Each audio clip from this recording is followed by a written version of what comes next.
Senator Bato de la Rosa. Ay, Chief Bato de la Rosa. Ano po? Lilibing na po ba namin si Jeffrey Batombakal? Sige, libing niya na. Sige po.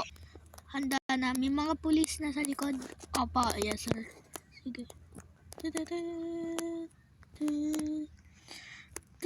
Andiyan na rin sa likod mga kapamilya ni Jeffrey. Opo.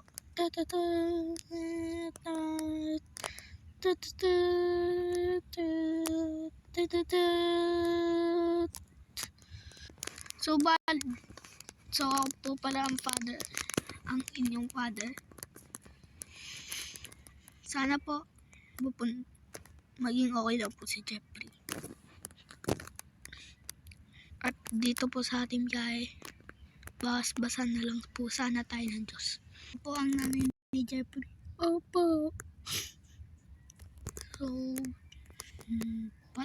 So, papunta na po tayo sa libing. So, wag na po tayo umiyak. Okay lang po yan. Pare, buti na lang namatay na to si Jeffrey. Pero kawawa din. Malapit na tayo sa panchong. Oo nga eh.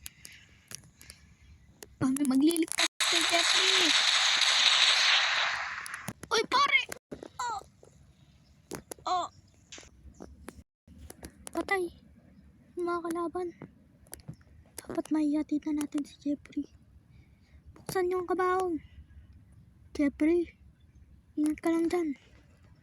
At dito na tatapos ang ating video. At pasensya na kung medyo bitin. Kasi, guys, ganito. Bukas, sa susunod na araw, papalabas na natin ang Super Kids. Ilang buwan pa pala, live action. Pinaghahandaan lang namin. Siyempre, naghahanap pa kami ng cast. Si Eric, guys. Kilala niyo na kung sino gaganap dun.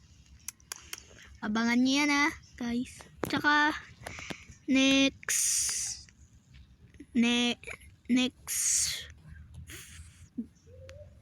mga Wednesday, para bukas, gagawa tayo ng video. Mayor assassination, 20 minutes. Kaya sobrang bitin nitong episode na to. So dito na tatapos ang ating video. Peace out. Wala pa. Alam niyo guys, ba't lumabas to? Tong nakabarong na to. Siya sana si Jeffrey nasa kabaong para mapakita ko na rin. Pero parang si Mayor to. So dito na tatapos ang ating video. Peace out. Subscribe. Bakit nandito ka pa? Bye-bye na.